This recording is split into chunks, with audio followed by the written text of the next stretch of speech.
I'd like today to talk about same-sex marriage in the Church of England and the chances of that happening. I'll say what I think along the way, but also pan out some of the different futures that may happen and why they may happen. And the reason I'm talking about it now is that we're finally coming to a point where the Church is going to try and come to a decision on this. And two things have happened. One is there was this Living in Love and Faith consultation process, which is an enormous thing, thousands of groups up and down the country talking about sexuality and relationships and stuff like that. And that's basically complete. And one of the things it found was at the end of it, they asked for feedback, and the vast majority of feedback wanted some kind of change. Obviously, it wasn't a quant survey, but it was such a massive majority. The bishops were obliged to consider this more deeply. And of course, it's all very well saying that. I mean, everyone wants change in the House of Lords. They want the House of Lords reform, but no one can ever agree on the way to do it, so nothing happens. But a desire for some kind of change is there.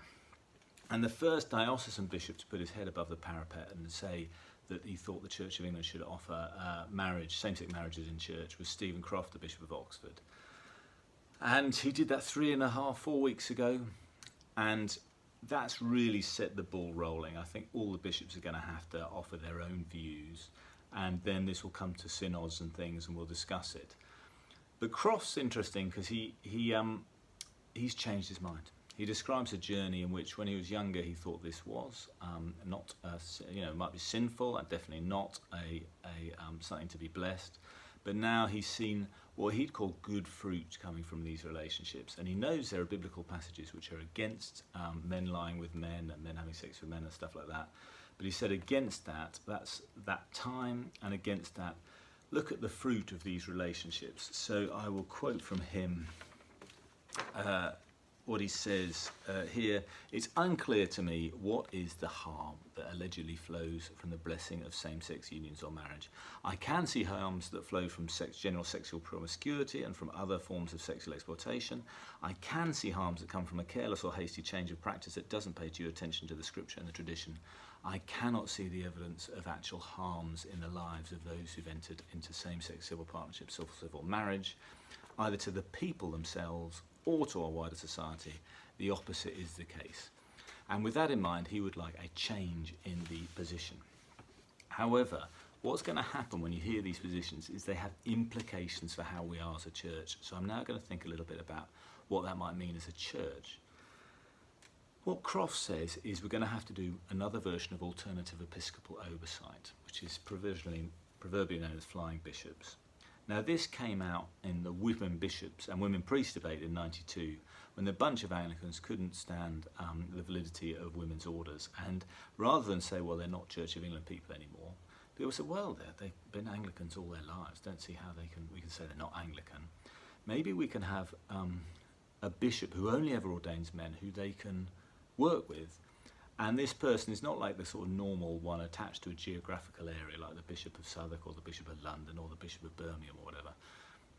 This is someone who just ministers to these congregations. So they normally have a name. Locally ours is the Bishop of Fulham, but they just minister to these congregations. And the upside is this has kind of kept the Church of England together as a form of a unity.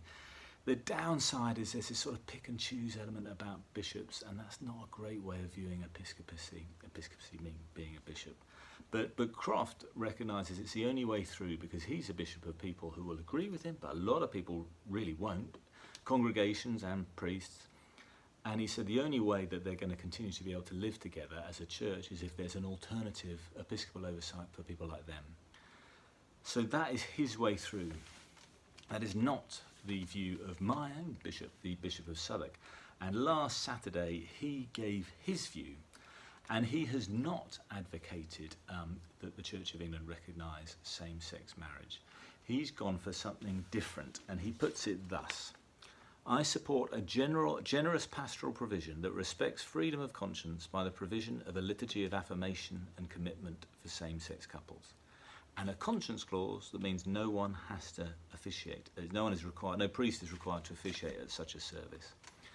So it's not called a marriage, and it's partly, I don't know if he thinks it isn't a marriage, or he just thinks the word marriage is going to tip some people over the edge. But certainly, I think possibly the former, because he then says, It is theologically coherent to conceive of vocational and covenanted relationships as a category that includes marriage as one constituent and same-sex unions as another. So for him, maybe it's not a marriage. Certainly he won't call it that. And I think he's very driven by unity. I think he does really not want another time when we've got kind of flying bishops. I think he feels that is not helpful. And this is a way we can move forward in some sense without losing unity. So the only way, it wouldn't be like as a parish you could opt out of him being the bishop, but you could have an individual kind of conscience clause, which meant that if you're a conservative priest, a couple come, the same sex come to you and say, I'd like to get married. You have to let it happen, but you don't have to do it yourself. I think my problem with that is that 10 years on from the legislation, people literally are legally married. They conceive themselves as married. Society's used to referring to people as married, two people, whether they're same sex or different sexes, and everyone gets it. I don't know what you call it if not marriage, when everyone is referring to it as marriage. There's that old proverb, it walks like a duck, it looks like a duck, it quacks like a duck, it probably is a duck. And I kind of feel that's the case with lots of people. Now, for me, I would like to move with the Bishop of Oxford and bless same-sex relationships as marriages in church and have liturgies of marriage for same-sex couples in church. And I'm not saying that because I've just got to move with the times. I think this is the, people are right to query that as a statement, because sometimes the church shouldn't move with the times. Sometimes the times are kind of wrong and the church has got to speak out against the times. No. Why do we want to bless same-sex relationships and offer marriage liturgies for them? It's because being gay is great. It's because love in the context of those relationships can be wonderful and lifelong and deserves blessing. We want to celebrate that fact, and all around us there are same-sex couples living and breathing and bringing up children in those contexts, and it just works. And it is wonderful, and we should be saying, yes, that's great. I don't want to over-romanticize it. Of course, there are same-sex couple relationships which break down, but straight couples do a pretty good job of getting divorced in quite large numbers as well. So it's not like straight people have got a monopoly on successful long-term relationships. No, I think this is right. And for my own journey, if you like, I mean, I've always been puzzled by the church's attitude to homosexuality. I've always thought that homosexuality is not a sin. I've never thought it's a sin. I've always thought it's a, terrible shame for the church. Our attitudes have been like that. What probably has changed is about 10 years ago, I think. Until about 10 years ago, I probably wouldn't have called it a marriage, and I think I would now. And maybe that's the experience of seeing people who are married, seeing people happy with the phrase of marriage, and just thinking, this really, okay, they may be the same gender, but they're bringing up kids like I'm bringing up kids. What's the difference? This is a marriage. So for me, that's driven a bit. That's a change over a few decades. But the actual underlying homosexuality, it's always been a horror to me that the church has been so critical of that. However, so what I would like is I'd like the church to bless same-sex couples, and I would like the Church of England to move together. I think Bishop Christopher's right to want to avoid more flying bishops if we can. So that's what I'd like, but that may not happen. It is going to be very, very difficult to make a coherent way forward on this. But at least we're talking to each other and saying what we think, and I find that really quite liberating. For so long, bishops especially have been so fearful of causing division. I don't think they've really been saying what they think, and I think it's refreshing to people to hear people saying what they think. And I'm hoping that in that context of honesty and graciousness, a way forward will come through. 2023 is going to be the year when this happens.